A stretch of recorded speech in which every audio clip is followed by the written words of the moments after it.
नमस्कार, स्वाभिमानी न्यूज चॅनलच्या बातमीपत्रात आपले स्वागत। पालकमंत्रींच्या उपस्थितीत श्री चामुंडा माता मंदिराच्या मूर्ती प्राणप्रतिष्ठा सोहळा झाला संपन्न। धुळे शहरातील श्री चामुंडा माता मंदिरात नव्याने स्थापित करण्यात आलेल्या देवीच्या मूर्तीचा प्राणप्रतिष्ठा सोहळा पालकमंत्र्यांच्या प्रमुख उपस्थितीत धार्मिक व भक्तिमय वातावरणात संपन्न झाला। यावेळी विधिवत पूजा, होमहवन, मंत्रोच्चार आणि वैदिक विधीच्या माध्यमातून मूर्तीची प्राणप्रतिष्ठा करण्यात आली।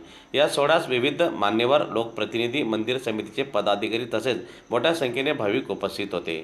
पालकमंत्र्यांनी देवीचे दर्शन घेऊन राज्यातील नागरिकांच्या सुख, समृद्धी आणि प्रगतीसाठी प्रार्थना केली। मंदिर समितीच्या वतीने उपस्थित मान्यवरांचा सत्कार करण्यात आला।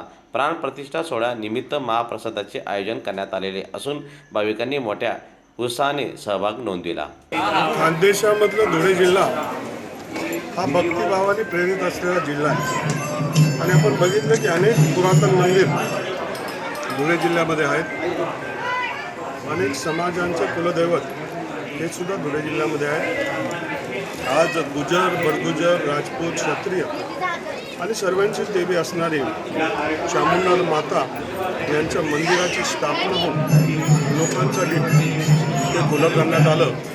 मी आमचे जे ट्रस्टचे अध्यक्ष आहेत पंढरीनाथ भैया यांचं मी मनापासून अभिनंदन करतो आणि जनतेला अजून एक शक्तिपीठ, प्रेरणेचं स्तोत्र या धुळे शहराच्या पांढऱ्या नदीच्या काठावर आहे। धुळ्याच्या तमाम जनतेचं मी मनापासून अभिनंदन करतो। देवीच्या चरणामध्ये प्रार्थना करून देवी माताचा आशीर्वाद आम्हा सगळ्यांना मिळेल अशी अपेक्षा व्यक्त करतो। चामुंडा माता की जय।